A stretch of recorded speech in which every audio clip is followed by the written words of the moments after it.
Inflation is rising, and some of your favorite stocks are taking the heat. In fact, the biggest sector that's been on the move for the last recent months is bound to be one of the worst ones right now. Look at the tech sector over the last week, down 7.5%. Now, what's going on with inflation? The CPI print came out today. CPI month over month came in at 0.5, so 50 basis points versus the actual.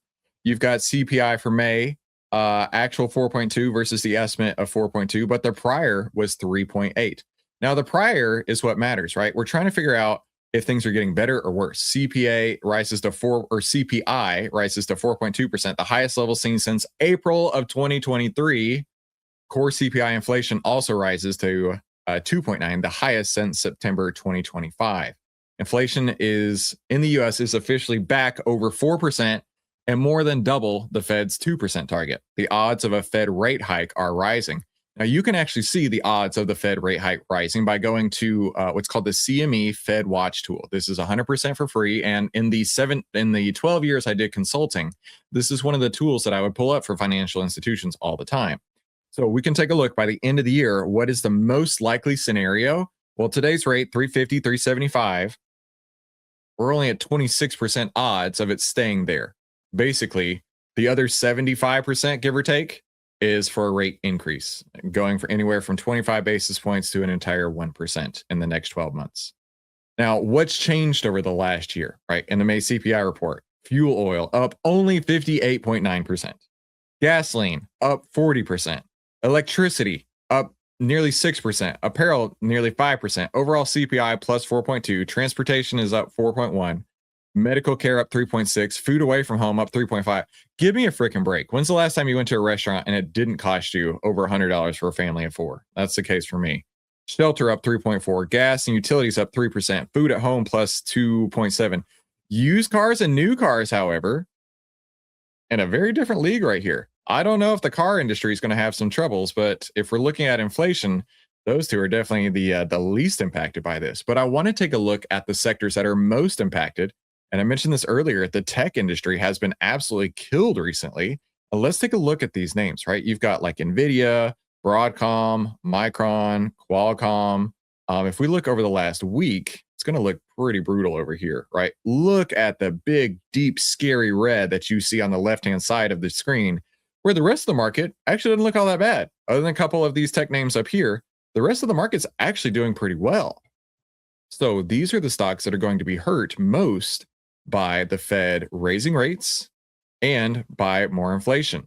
Now, overall in the market, we still have a sell signal in place. So now is not the time to be getting aggressive.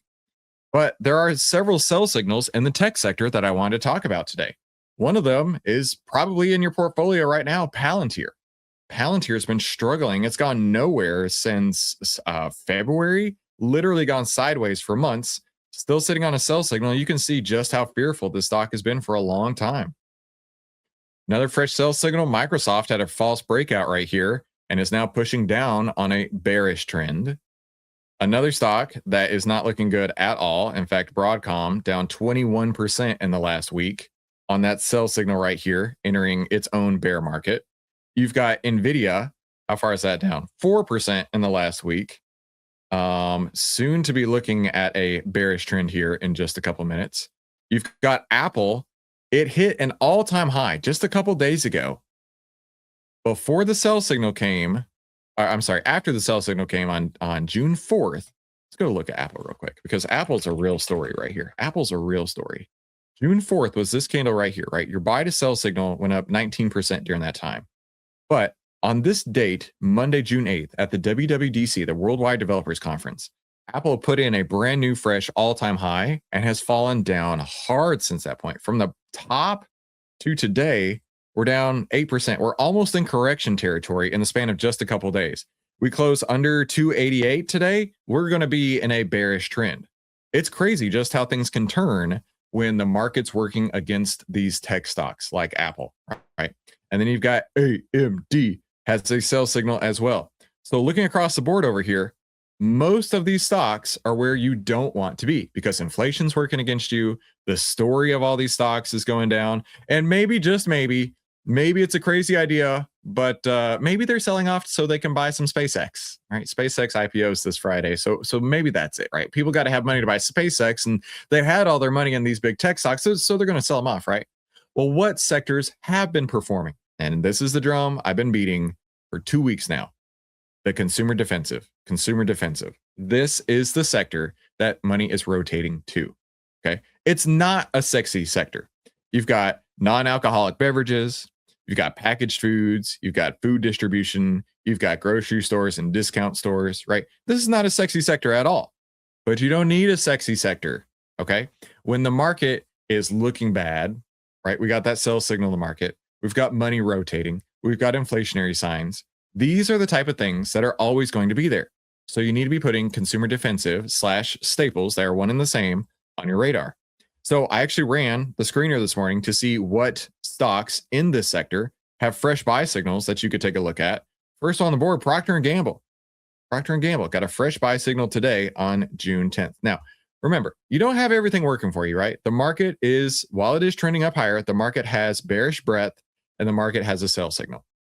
But the staples sector is the counter sector, I guess you could say, to when the market's having trouble, the staples sector starts to work well.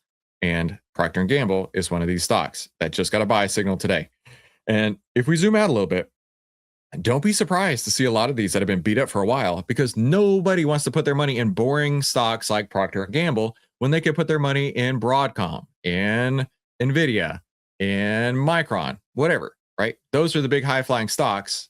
But today, the high-flying stocks are the staples like Procter & Gamble. Another buy signal that just came through today is CHD, Church & Dwight Staples. I don't know what this is. It's a leading producer of sodium bicarbonate, also known as baking soda. Cool. So the stocks that are really pushing up today are Procter & Gamble, which manufactures all your stuff from like Tide to, Dawn dish soap, all that kind of stuff. Then you've got baking soda stocks, right? More sleepy stocks. How about US Food Holding Corp, right? Inflation's picking up and food wasn't so much impacted. It was about 3%. But again, like I don't know of anybody who's gone out to a restaurant and not thought, man, food sure is looking expensive.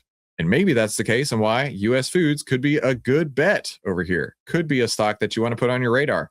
Another one that just got a fresh buy signal. So where I'm going with this is these high-flying tech stocks that we've been talking about for a while, right? The ones that could not ever go down are the first ones to go down once the market regime starts to shift, once the money's starting to rotate, once the smart money says, I'm no longer looking to invest in high-risk assets. I need to be looking for more defensive plays. They're the first ones to go down. The first ones to go up right now have been the consumer defensive sector.